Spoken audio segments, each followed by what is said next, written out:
being able to be with her in the moments when she was creating wonderful dishes for my family growing up, and just literally watching the magic in the oven happen and knowing that something powerful was happening. Many years later, when I was in graduate school and we had to write a thesis on anything therapeutic, and I just knew that I was going to write about the therapeutic benefits of cooking and baking. Welcome to Zestful Aging, the podcast where we celebrate aging with vibrance and we defy the stereotypes of what it means to age.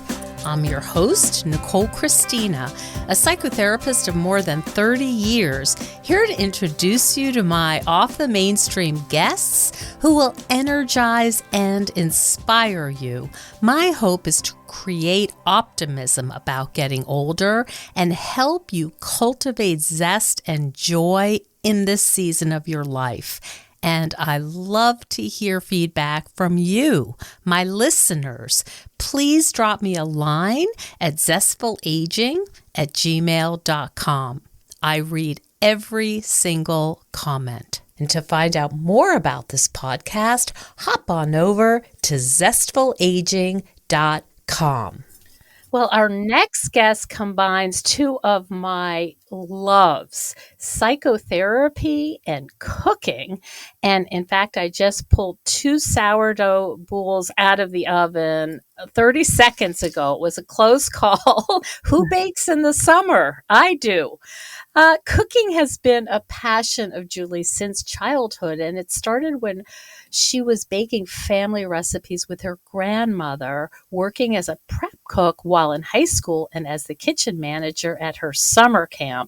And as she developed a passion for cooking, she also discovered a second love, which is helping people through therapy. And she's talked about her treatment approach in all of the major news outlets, including New York Times. Hey, I was just on the cover of the Casanova Republican. Is that the same thing? And she has a brand new book out, and it's called Cooking Your Way to a Calm Mind, a guide to cook your way to less anxiety, more confidence, and a happier life, whether you're comfortable in the kitchen or a nervous newbie. From a licensed social worker and expert in culinary therapy. I could not be more excited to have you on this show, Julie. Welcome to the show. Thank you so much. I'm so excited to be here talking with you. Oh, yeah, we have a lot of similar loves, and I am fascinated by how you have brought these two worlds together, the cooking world and the psychotherapy world. And could you take me back to when you realized, hey, this could be a healing modality that would be a beautiful thing? Yeah, sure. It's funny because they always existed in my consciousness together. Some of my earliest memories, I talk a lot about this with groups, is I don't know if you remember in like the 80s, there were those plastic Fisher-Price table and chair sets that were super lightweight. You could move anywhere, and kids used them for crafts and coloring and all sorts of things. And I remember putting those chairs placed squarely in front of my mother's oven, right in front of the glass window of the oven, being able to be with her in the moments when she was creating wonderful dishes for my family growing up, and just literally watching the magic in the oven happen and knowing that something powerful was happening, that there was just something special in those moments that felt wonderful, that brought us together. I felt a part of something. I felt loved. And that was the home that I grew up in. And as I grew older, and really it wasn't until, many years later when I was in graduate school and we had to write a thesis on anything therapeutic. And I just knew that I was going to write about the therapeutic benefits of cooking and baking. Mm-hmm. And you went to yeshiva, right? And I'm pretty sure they were all over that. They were. I had a lot of great support. It was definitely doing research 25-ish years ago was very different than what it looks like today. But it was great. And it really allowed me to start the professional journey of being on this path and really getting so many people along the way to join me, and recognizing that there really are some tremendous benefits to being in the kitchen that can help people. And when your mom was cooking and you had your chair pulled up to the viewing of this magic, what was she like? Does she talk to you? Did she like what was her attitude when she was creating these meals? Yeah, well, I was so lucky because I had a grandmother and a mother who who were and are the most amazing parent and grandparent in the world. And Mm, they just knew that children were to be nurtured and to be loved and to be made to feel safe and worthy. And so much of that can happen in the kitchen. And that's what they did. They included, it was me along with my older sister. And I think we just have so many memories being in the kitchen that was exactly that made us feel safe and loved, mm. nourished, and really allowed us to grow and to blossom into the people that we were going to be.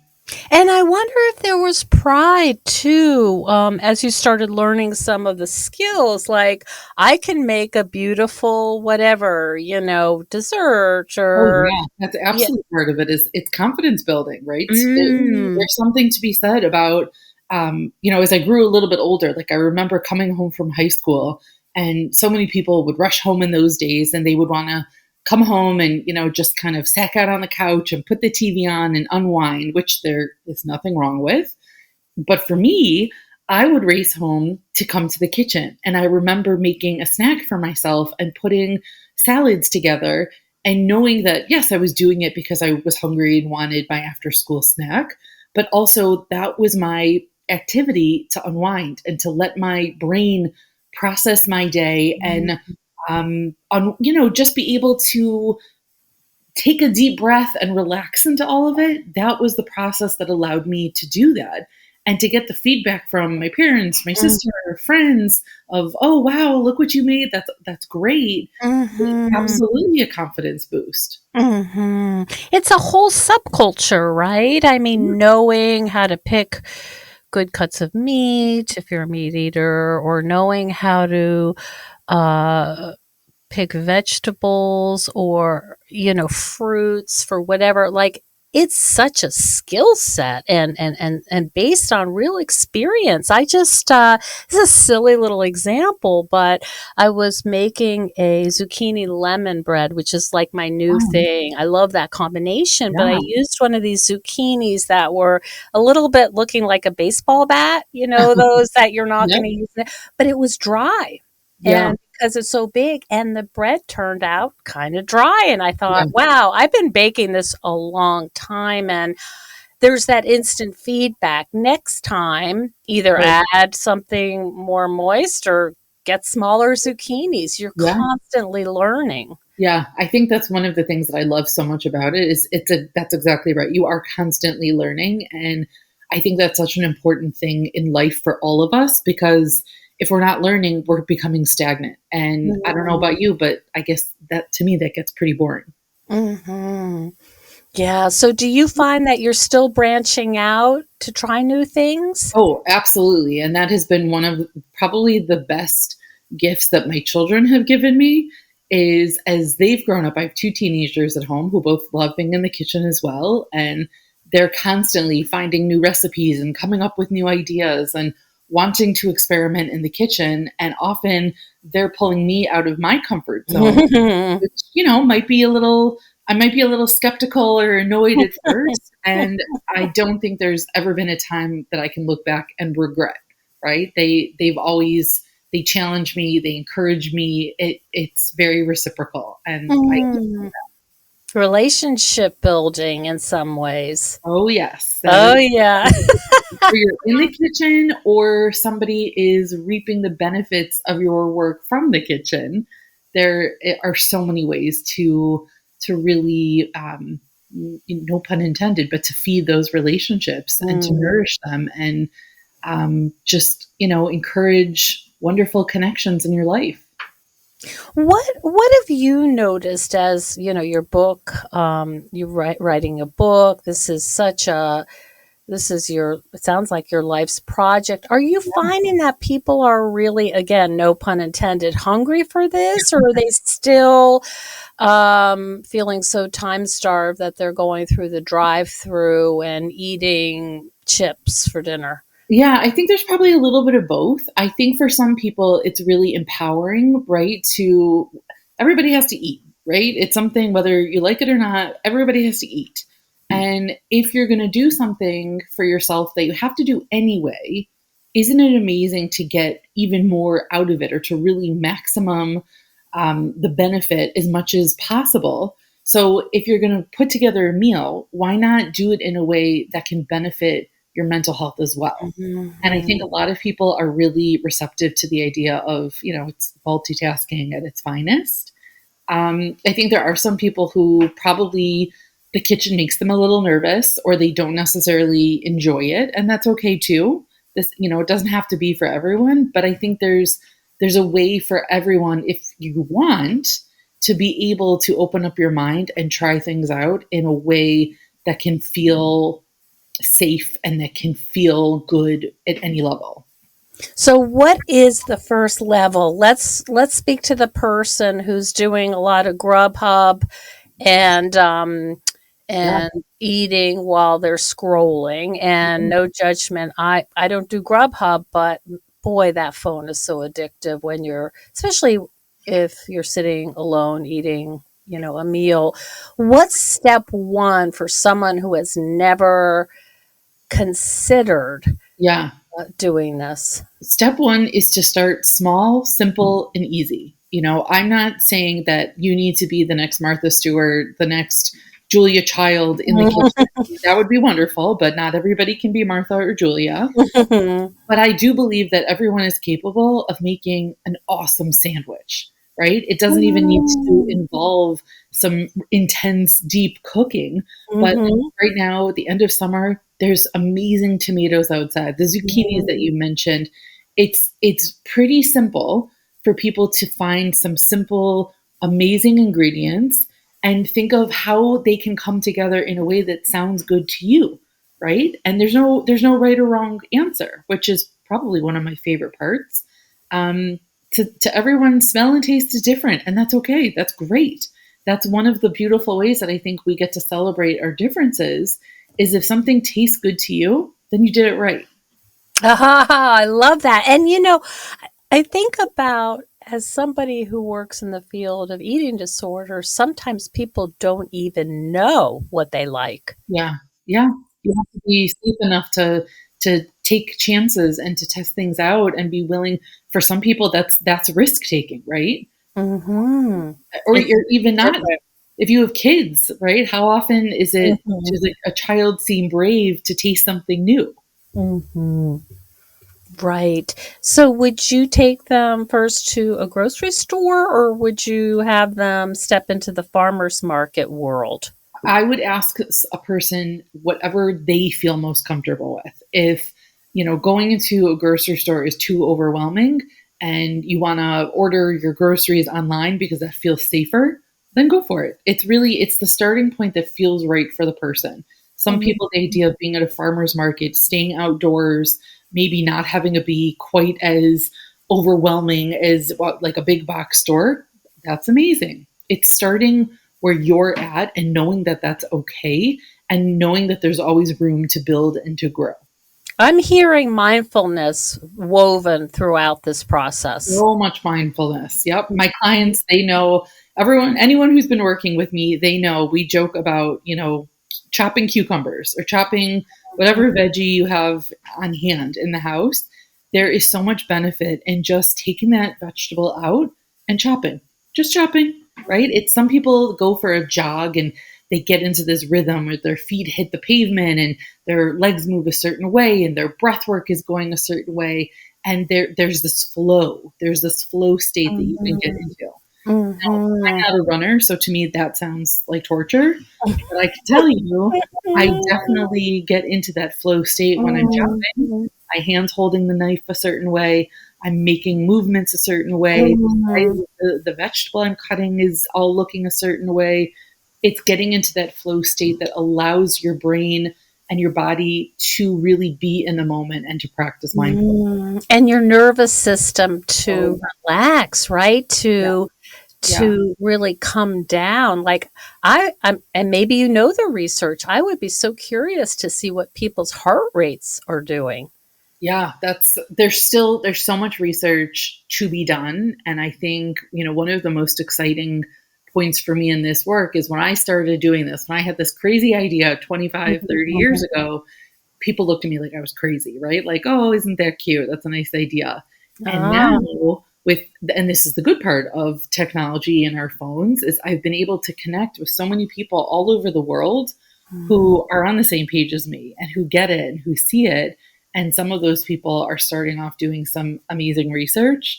And some of those people I know will continue to build and do more research that I have no doubt in years to come, we will have more really important information that will help the field. It's just so interesting because what we're learning now, of course, is it's the basics that keep us solid, like getting outside, drinking water, not Yep. eating processed foods, doing basic stuff, Yes. preparing a meal, reading a Yes. book. It's not Facebook, right? Right. It's Right. it's basic to our humanness.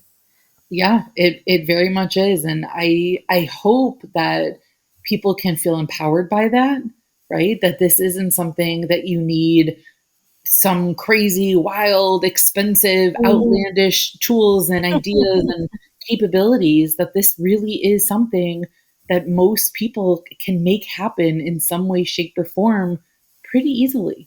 Mhm. Now, I am sure that you get feedback that sounds like, "I don't even have time to, whatever, drink enough water or walk my dog, and I'm Yeah. so maxed out," because we are, Yeah. that's what people talk about, being so time deprived. How do you answer that? That's an easy one because I say to that person, you're eating, right? You're here, you're breathing, you're eating, you must be eating at some point.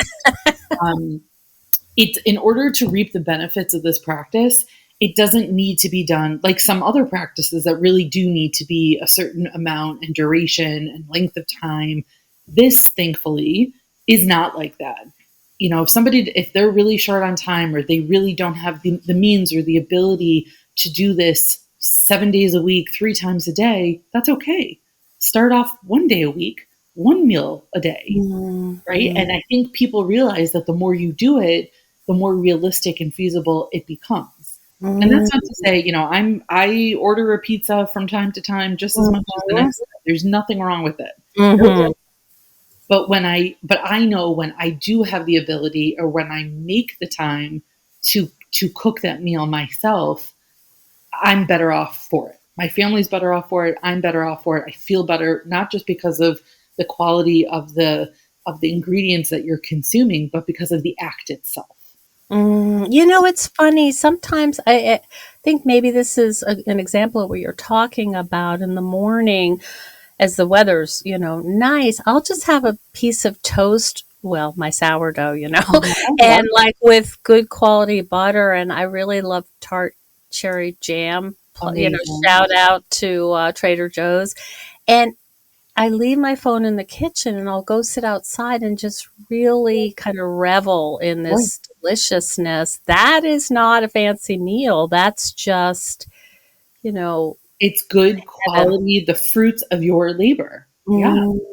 Mhm. Yeah, it feels very different than even if I went down the street and got one of their sourdoughs, or whatever. I appreciate that, but there is something, and I have a friend that I'll quote, she opens the oven. I taught her how to make sourdough, and she says, "It just never gets old." Yep. You see that thing rise, and you're like, "Wait a minute, I made that?" Right. Right. That came from my hands, from my effort, Mm. from my care. There is Mm. something to be said about that. Absolutely. Mhm. Being a maker, right? Isn't that a human, like, evolutionary?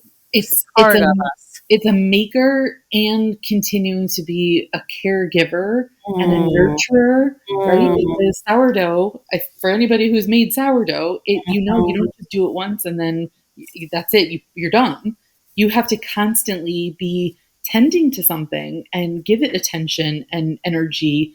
And it is this beautiful thing that it's really like raising children. It's always ongoing. I talk to the little microbes. There's this. Not everybody likes to do it. There's an initial phase called autolyse, where you put the flour in with the water and the mom, and they're just greeting each other. There's nothing going on, right? You're just saying, "Here you are, get to know each other," and it does seem like almost a spiritual experience. Right? Well, I mean, I know the people I know who have sourdoughs, who have starters, they all name them, right? They Mhm. all treat them like there is this human quality, and Mhm. it's beautiful. It is magical, as you've said. Tell me about the book, Julie, because it sounds like a it could not be more relevant. As you know, as a therapist, people are just, they're calling me. I've never been in therapy. I don't even know what therapy is, but my mind, my body, I am an anxious mess. Can Yeah, you help?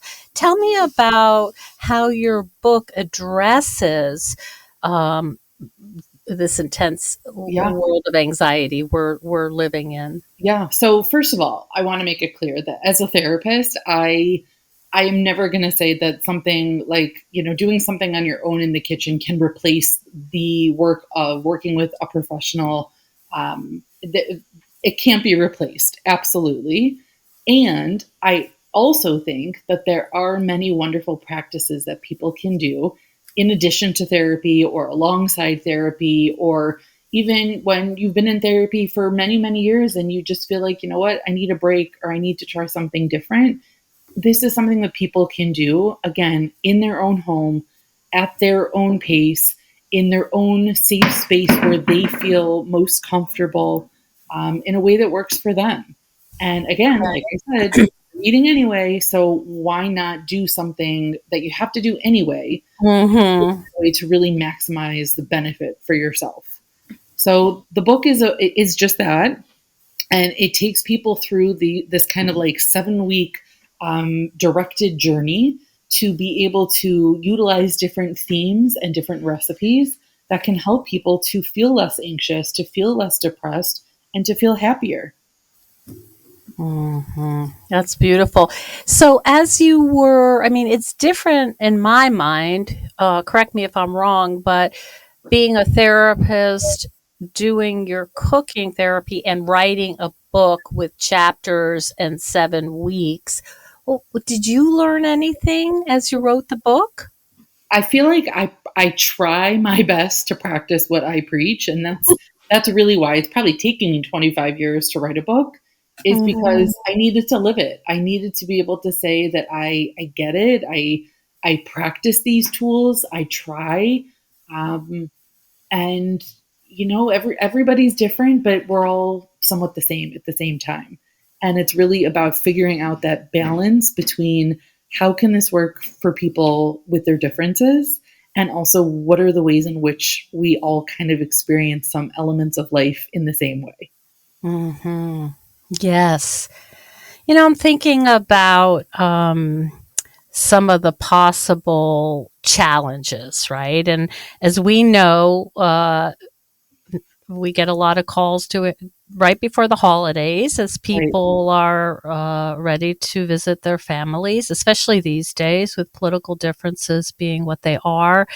And I can imagine people saying, like, it has to be this way. My husband is a scientist, so when he makes a salad, it looks like things are, I mean, the Right. consistency is like, It's a I mean, scientific it's experience. it's a sign. I mean, yeah, he might as well have like calipers and be measuring the.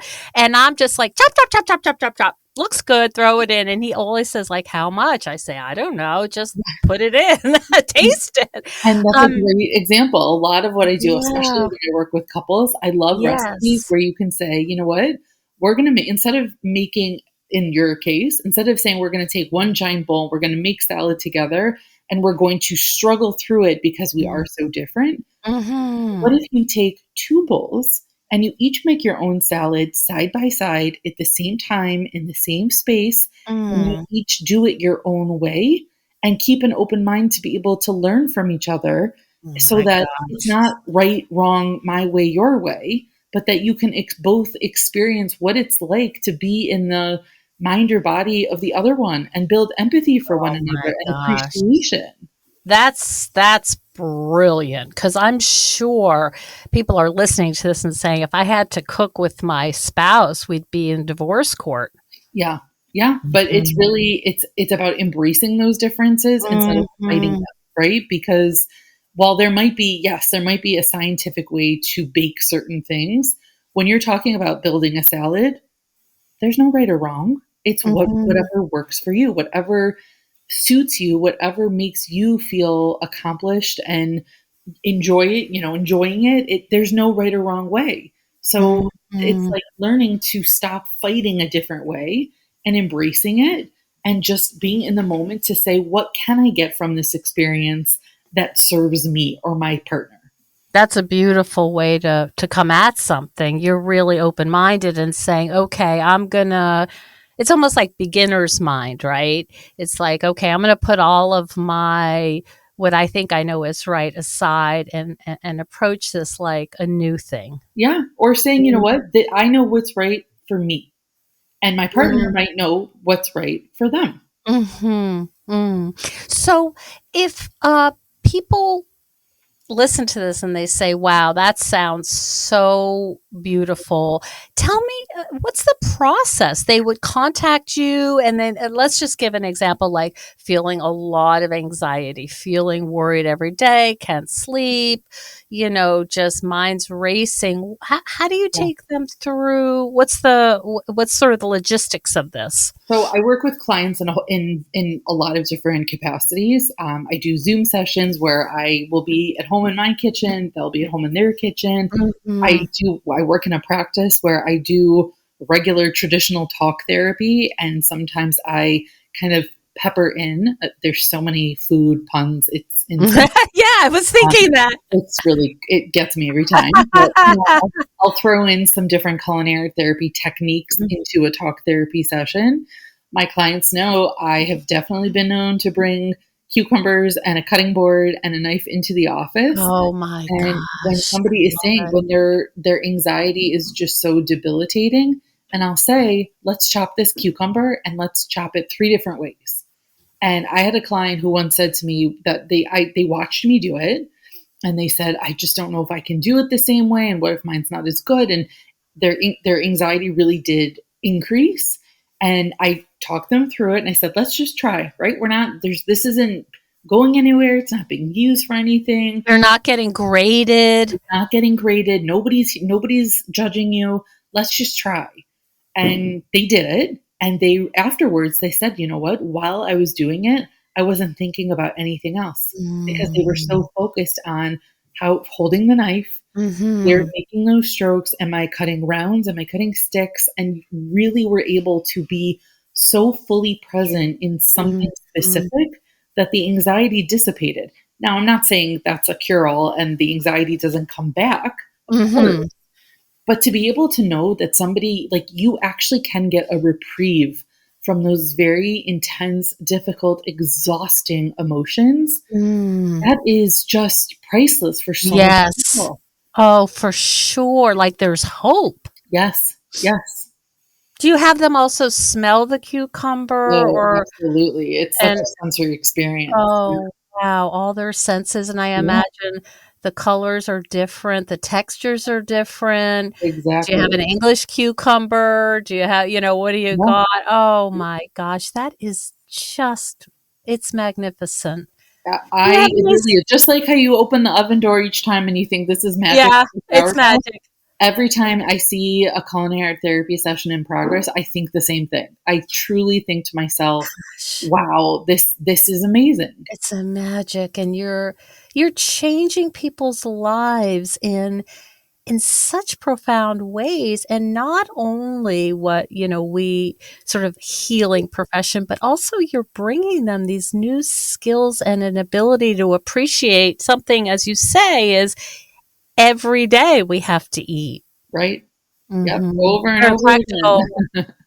Oh, that's extraordinary. It makes me happy just to think about it. Yeah, it's hopeful. It's empowering and it's Mhm. hopeful, and I think those are some of the best qualities about it. Mhm. We all need to feel hope, and hopefully, when we do feel a sense of empowerment, life is better. Mhm. Yeah, I was working with a client, and this is many, many years ago, probably 20 years ago, and really, really struggling, had some very serious stuff going on. And when we couldn't think of anything else, and when we were, she was just really at her wit's end, we said simple soup, and she would make herself a simple soup, and it was not as well thought out as your process, but something about nourishing herself, something about, taking her mind off of her anguish, Yeah. really. That was kind of our code word. I think we're at that point. We're at the simple soup. Yes. That's really truly all she could do. Yep, and that's exactly what it is. It's being Mhm. able to focus and say, "I can make simple soup," right? And putting your Mhm. energy into that pot instead of other places that um, that are painful, that are stressful, that are, disheartening.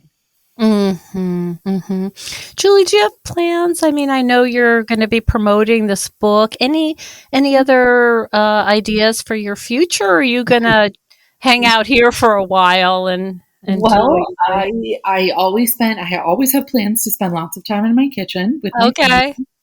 So that's always happening, and you never know. There might be another book or two in me after I'm done promoting this one. Okay, okay. And tell people where they can reach you and find out more. You have such a beautiful website. It's so cheerful with the Yeah. big bright colors and the foods. Where can people Yeah, find you? absolutely. My website is www.culinaryaarttherapy.com, or you can find Mhm. me on Instagram or Facebook under Culinary Art Therapy. Culinary therapy. Okay. And can people reach out if they have they'd like to schedule or Yeah, absolutely. yeah. It's all very easy. My email is culinaryaarttherapy@gmail.com. Beautiful. Julie Ohana, what a pleasure. You've inspired me to go sit and have a piece of toast and breathe and not be checking my eBay account. I wish that I could be you for your delicious sourdough. Sounds amazing, but I know that you will absolutely enjoy it. So appreciate what you're doing, and thank you so much for spending time with me today. Thank you. Thank you so much for joining us on Zestful Aging. If you like the podcast, please share it with some of your friends. Our theme song is All I Did Was Wait for You by Kjartan Abel. Visit Kjartan-Abel, that's KJARTAN-Abel, ABEL.com to hear more of Kjartan's work. And our technical director is Stephen Litweiler. And stay tuned next week for another interview with a fascinating and inspiring guest. See you then.